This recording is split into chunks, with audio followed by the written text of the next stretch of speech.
Silkyara tunnel में फंसे मजदूरों के लिए बाहर निकलने का रास्ता तैयार नहीं हुआ है। बीते कई दिन से जिस ऑगर मशीन के सहारे रास्ता बनाने का काम चल रहा था, वो अब रेस्क्यू ऑपरेशन में इस्तेमाल नहीं हो पाएगी। पूरी कहानी ऑगर मशीन के ये टूटे हिस्से बता रहे हैं। वैसे तो कई बार ऑगर मशीन के रास्ते में बाधाएं आई, लेकिन इस बार कहानी कुछ अलग है, क्योंकि ड्रिलिंग के दौरान ऑगर के ब्लेड सरियों के जाल में फंस गए। मशीन आगे नहीं बढ़ पाई, लिहाजा उसे टुकड़ों में बाहर निकालना पड़ रहा है।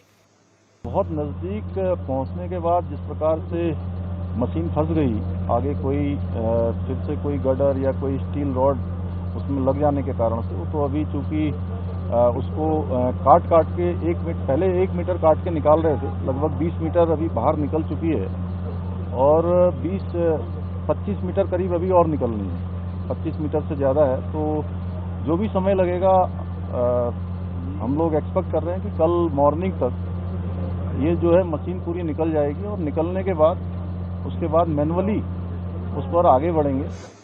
मजदूरों की निकासी का रास्ता बनाने के लिए जरूरी है कि ऑगर मशीन पूरी तरह से बाहर निकाली जाए, लिहाजा इस काम के लिए प्लाज्मा मशीन का सहारा लिया जाएगा।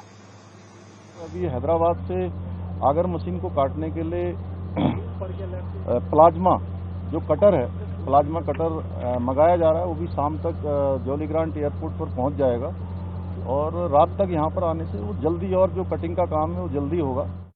ऑगर मशीन बेहद ताकतवर होती है, लेकिन लगता है सिलक्यारा टनल में मुसीबतें इस विदेशी मशीन से भी ज्यादा ताकतवर हैं। लिहाजा दूसरे विकल्पों पर भी विचार किया जा रहा है। उनमें से एक विकल्प है मैनुअल ड्रिलिंग।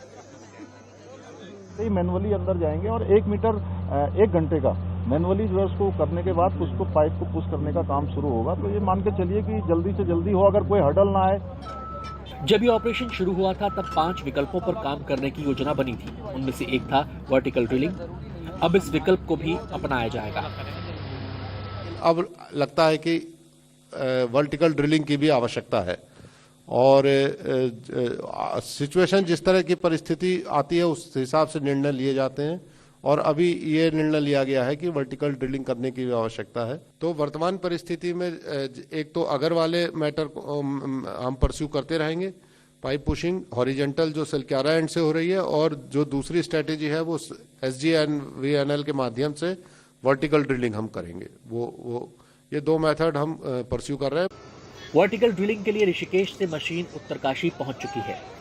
ये मशीन वर्टिकल में जाएगी और ये इसका वो अगर जो ज़मीन में बेस बनाकर, और ये मशीन के जो ड्रिल्स हैं वो लगभग 85 मीटर ज़मीन में जाएंगे और लगभग 1 मीटर का डाया यानी 1 मीटर चौड़ाई करेंगे। और ये मशीन अंदर जब ड्रिल करेगी तो पहले ही इसे ड्रिल किया जाएगा और ये चेक करेंगे कि इसके बीच में कोई हर्डल्स तो नहीं है, कोई बड़ा रॉक तो नहीं है।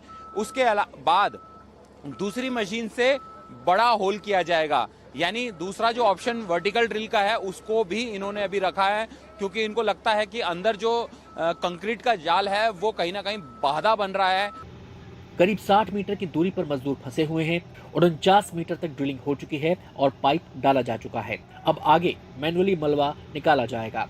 काम आसान नहीं है, लेकिन बचाव टीम के हौसले बुलंद हैं और पूरे देश को भरोसा है कि मजदूर सुरक्षित बाहर आएंगे। उत्तरकाशी से किशोर रावत, NDTV इंडिया के लिए।